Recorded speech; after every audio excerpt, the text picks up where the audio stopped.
श्री शिवाय नमस्तुभ्यम। हर हर महादेव। प्रिय भक्तों, आप लोग कमेंट में जय श्री कृष्णा राधे राधे तो अवश्य लिख दीजिए। प्रिय भक्तों, आज 18 सितंबर गुरुवार को 10वीं तिथि पड़ रही है और ये वो तिथि है जो श्राद्ध मास की सबसे बड़ी तिथि है। इस तिथि का बहुत ही बड़ा और विशेष महत्व माना जाता है। ऐसा माना जाता है कि जो बड़े बड़े पूजा पाठ अनुष्ठान से कार्य नहीं बन पाते हैं, वो इस 10वीं तिथि को एक छोटा सा उपाय कर लेंगे तो उनके सारे काम बनने लगेंगे। ये छोटा सा उपाय जो भी व्यक्ति करेगा उसके घर में धन दौलत सुख समृद्धि दौड़ी हुई चली आएगी। ऐसा माना जाता है कि यह उपाय जो भी व्यक्ति करता है वो किसी चीज़ को लेकर परेशान नहीं रहता है। इस उपाय को करने से आपको उस फल की प्राप्ति होती है जिस फल का आपने कभी कल्पना भी ना किया हो। 10वीं तिथि को 11 चावल के दाने का उपाय आपको तो अवश्य ही करना चाहिए, क्योंकि ऐसा संयोग पूरे 1 साल बाद आता है। प्रिय भक्तों, अगर गुरुवार के दिन का कोई उपाय है तो वह 11 चावल के दाने का उपाय है। 11 चावल के दाने का उपाय जो भी व्यक्ति करेगा वो अपने जीवन में सारे कष्टों से सारे दुखों से मुक्ति पा जाएगा। पूज्य गुरु जी ने बताया है कि जो भी व्यक्ति इस 11 चावल के दाने का उपाय करेगा उसको करोड़पति बनने से कोई भी नहीं रोक सकता। पैसा ही पैसा उसके घर में आएगा। इतना पैसा आएगा कि संभाले नहीं संभलेगा। जन्म जन्मांतर की गरीबी मिट जाएगी।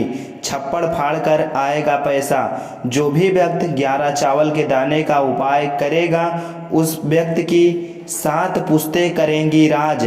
प्रिय भक्तों, इस उपाय को घर का कौन सा सदस्य कर सकता है? ये उपाय करने का सबसे अच्छा मुहूर्त रहने वाला क्या है और इस उपाय को किस टाइम करना चाहिए? सुबह के टाइम करना चाहिए या फिर प्रदोष काल में करना चाहिए, यानी कि शाम के समय करें या सुबह के समय करें? प्रिय भक्तों, इस वीडियो में हम गुरु जी के माध्यम से जानेंगे इस उपाय को कब और किसको करना है, किस समय करना है और इस उपाय को करने से आपको किस फल का लाभ होने वाला है। प्रिय भक्तों, आइए गुरु जी के माध्यम से हम आपको दोस्तों, यह उपाय पंडित जी ने अपनी अभी की ही शिव महापुराण की कथा में बताया है जी। इस उपाय को आज हम आपको बहुत अच्छे से समझाने वाले हैं। इस वीडियो को देखने के बाद इस उपाय को समझने के लिए आपको कोई और वीडियो को देखने की जरूरत नहीं पड़ेगी। तो चलिए दोस्तों, उपाय को शुरू करते हैं। देखिए, यह इस श्राद्ध महीने के गुरुवार के दिन यह इतना खास होता है, इतना महत्वपूर्ण होता है। देखा गया है कभी कभी बड़े बड़े पूजा पाठ अनुष्ठान से जो मनोकामना पूर्ण नहीं होते, वो इस श्राद्ध महीने के द्वादशी के दिन एक छोटे से उपाय करने से ही आपकी मनोकामना पूर्ण हो जाती है। और बहुत सारे लोगों ने इस उपाय को किया भी है और उनको इस उपाय को करने का फल भी जरूर मिला है। अगर आप लोग भी इस उपाय को गुरुवार द्वादशी के दिन करना चाहते हैं तो आप इस उपाय को पहले अच्छे से समझ लेना, सुन लेना, उसके बाद करना। आपको इस उपाय का फल जरूर मिलेगा और इस उपाय को कर लेने से आपके घर में चाहे किसी भी प्रकार की दुख और समस्या क्यों ना चल रही हो, आपको उसका कारण भी नहीं पता है कि भाई ये समस्या किस कारण से चल रही है। उसका कुछ भी कारण हो सकता है, जैसे पितृ दोष हो सकता है या किसी भी तरह का मंगल दोष भी हो सकता है। तो इस दिन आप लोगों को यह वाला उपाय कर लेना है। यह एक ऐसा उपाय है जिस उपाय को अगर किसी विशेष दिन पर किया जाए तो भाई उस विशेष दिन का जो है वह तो हमें मिलता ही मिलता है, पर हमने उस दिन पर इस उपाय को किया है तो हमें उससे भी बड़ा फल मिलता है और फल बहुत जल्दी मिलता है, क्योंकि आप इस उपाय को बहुत ही बड़े और विशेष दिन पर कर रहे हो। तो चलिए अब उपाय के बारे में बात करते हैं, लेकिन उससे पहले आप लोगों को यह जानना आवश्यक है कि आखिर यह उपाय किस समय करना है, किसको करना है और कैसे करना है। तो चलिए हम आगे आपको वीडियो में एक एक करके बता देते हैं, लेकिन उससे पहले अगर आप लोग हमारे चैनल पर नए हैं तो हमारे चैनल को सब्सक्राइब कर लेना और इस वीडियो को लाइक करके कमेंट बॉक्स में श्री शिवाय नमस्तुभ्यम ओम नमः शिवाय जरूर टाइप कर देना। और अपने फायदे के लिए, गरीबी दूर करने के लिए इस वीडियो को पूरा देख कर जाना, तभी आपको लाभ की प्राप्ति होगी। यदि आज आपने वीडियो को बीच बीच में से देखा, काट काट कर देखा, तो आपको जीवन में कभी सफलता हासिल भी नहीं होगी। तो दोस्तों, इस 11 चावल के दाने वाले उपाय को हमें इस गुरुवार के दिन कैसे करना है, किसको करना है, किस समय करना है और कहां पर करना है, ये सारे सवालों के जवाब आपको इस वीडियो में मिल जाएंगे। और जो ये वीडियो देखेगा भाई, उसको 11 चावल दाने वाला उपाय जरूर करना चाहिए, क्योंकि इस दिन एक चावल के दाने का भी बहुत ही बड़ा और विशेष महत्व होता है। और जब बात आ जाए 11 चावल के दाने की, तो ये सोने पे सुहागा वाली बात हो जाती है और ये एक बहुत ही बड़ा उपाय हो जाता है इस गुरुवार द्वादशी तिथि का।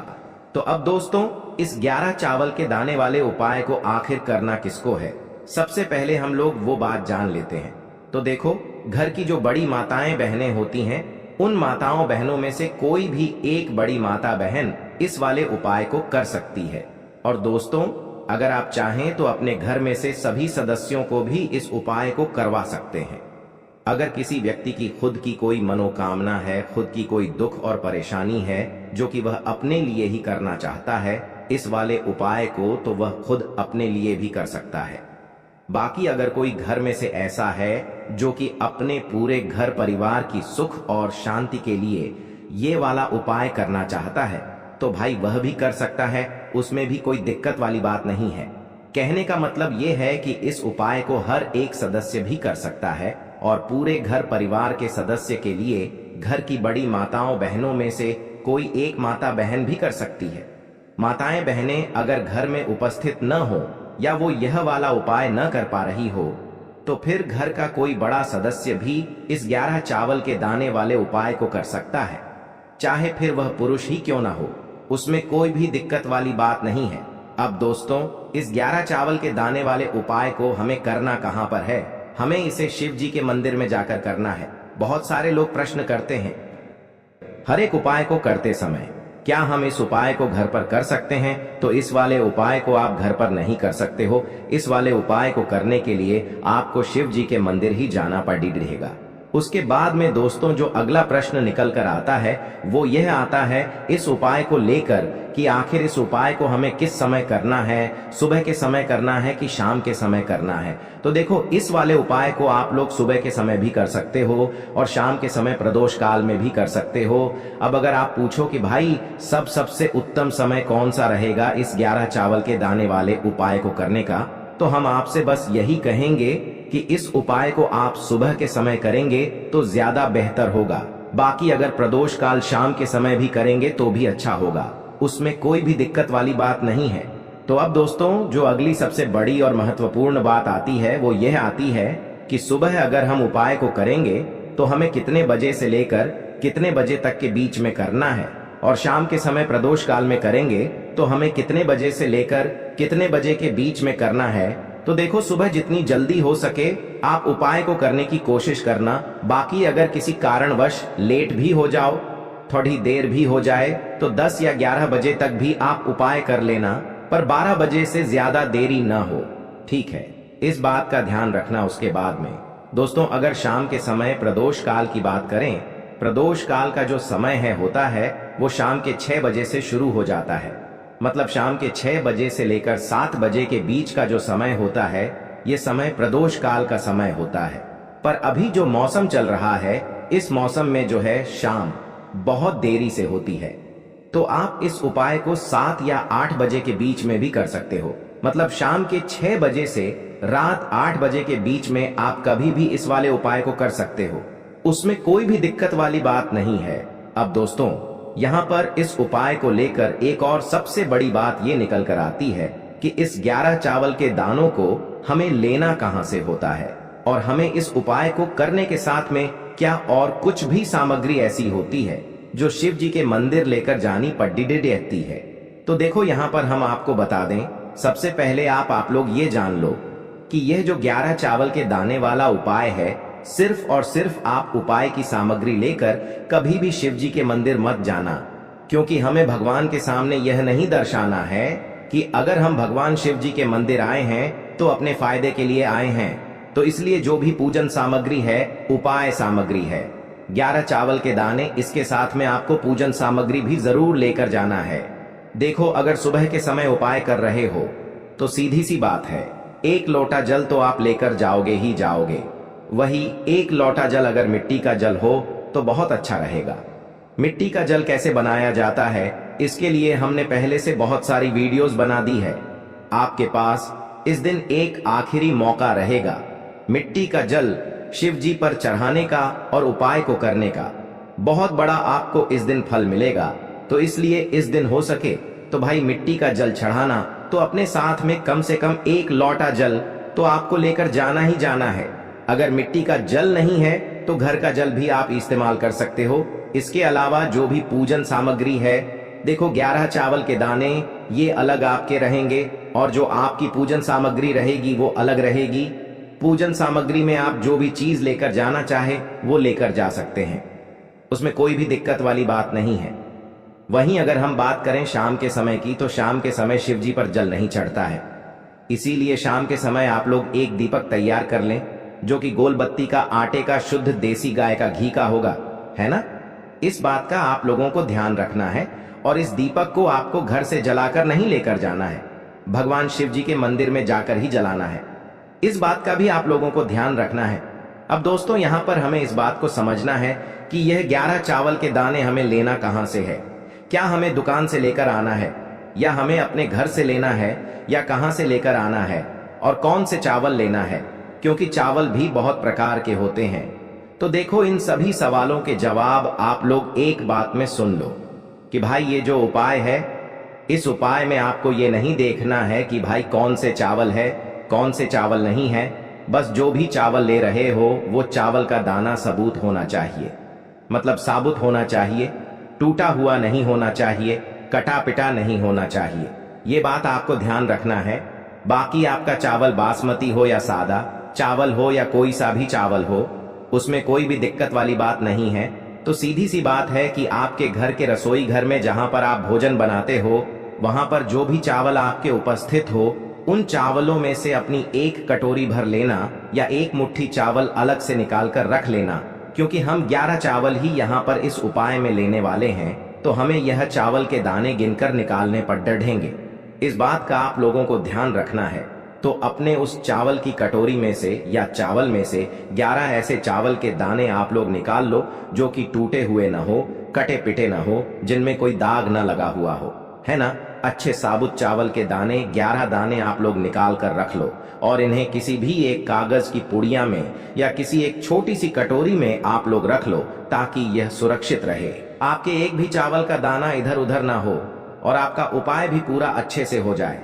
तो भाई जैसे ही आपका उपाय की जो सामग्री है, 11 चावल के दाने ये तैयार हो जाते हैं, उसके बाद मैं आपको जो भी अपनी पूजन सामग्री है, सुबह के समय कर रहे हो तो एक लोटा जल या पूजन सामग्री जो लेकर जाना चाहो उसकी भी तैयारी कर लेना। और शाम के समय जा रहे हो तो भाई अपना जो दीपक है उसे तैयार कर लेना, ठीक है। और उपाय को करते समय शुद्धता का विशेष रूप से ध्यान रखना, ठीक है। सुबह सुबह स्नान करने के बाद ही उपाय को करने की आप लोग तैयारी करना। उसके बाद अगर शाम के समय की बात करें तो शाम के समय आपको स्नान करने की जरूरत नहीं है, पर शुद्धता का ध्यान रखना है। आपको स्नान तो नहीं करेंगे, आप हाथ मुंह धोकर भी इस वाले उपाय को शाम के समय प्रदोष काल में कर सकते हैं, इसमें कोई दिक्कत वाली बात नहीं है। तो आप अपने उपाय की पूरी सामग्री तैयार करके आपके पास ही में जो आपका शिव मंदिर हो वहां पर पहुंच जाइए।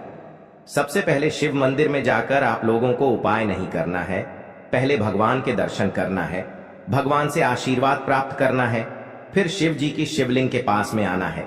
शिवलिंग के पास में आने के बाद आप जो पूजन सामग्री लेकर आए हुए हैं, जैसे कि सुबह गए हुए होंगे तो एक लोटा जल और जो भी पूजन सामग्री लेकर आए हैं आप उनसे भगवान शिव जी की पूजन कीजिए। सबसे पहले तो एक लोटा जल ही चढ़ेगा, उसके बाद में आपकी पूजन सामग्री चढ़ेगी। उसके बाद में अगर दोस्तों शाम के समय अगर आप इस उपाय को कर रहे हो तो अपने साथ में कम से कम एक जो दीपक है गोल बाती का जो आप अपने साथ में लेकर गए हो, उस दीपक को मंदिर में जाकर अपनी माचिस से जलाना है और उस दीपक को शिवलिंग के पास में रखना है, ठीक है। इस दीपक को रखने के बाद ही आप लोगों को अपना ये वाला उपाय शुरू करना है।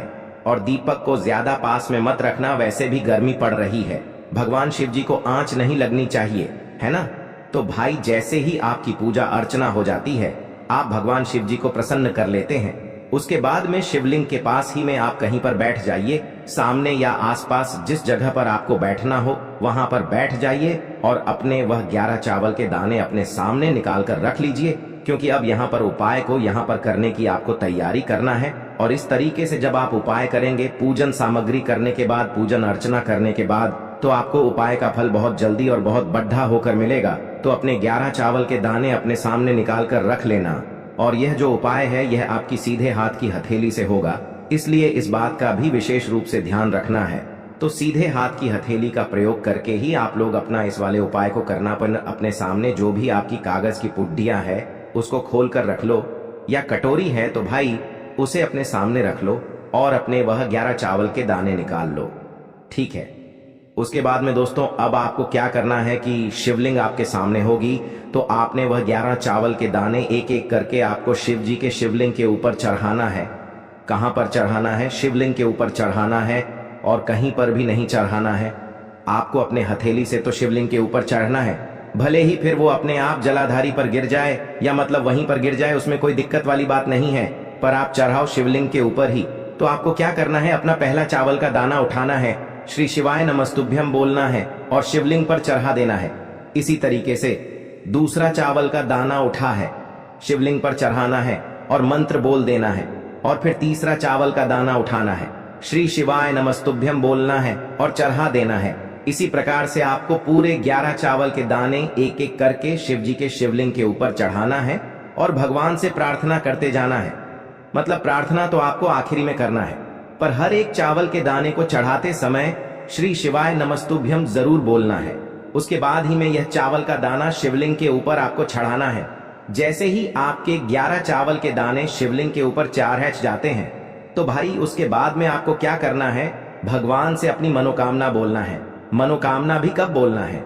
जब आपका 11 चावल का दाना आपके सीधे हाथ की हथेली में हो और आप उसे चढ़ाने के लिए जा रहे हो। श्री शिवाय नमस्तुभ्यम बोलकर उस आखिरी चावल के दाने को शिवलिंग के ऊपर चढ़ा देना और भगवान से फिर अपनी वह मनोकामना बोल देना, जिस मनोकामना के लिए आप लोग अपना यह वाला उपाय कर रहे हो, जिस भी दुख और परेशानी के लिए आप लोग अपना यह वाला उपाय कर रहे हो। उसके बाद में जैसे ही आप अपनी मनोकामना बोल देते हो, आपका यह वाला उपाय पूरा हो जाता है। पर दोस्तों उपाय को करने के बाद आप लोगों को 2 मिनट भगवान शिव जी के मंत्र का जाप जरूर करना है, और मंत्र का जाप करने के बाद भगवान से एक और बार प्रार्थना करना है अपनी मनोकामना के लिए, या अपनी जो भी दुख और परेशानी है उसके लिए। इसके बाद में आप लोग भगवान को देखकर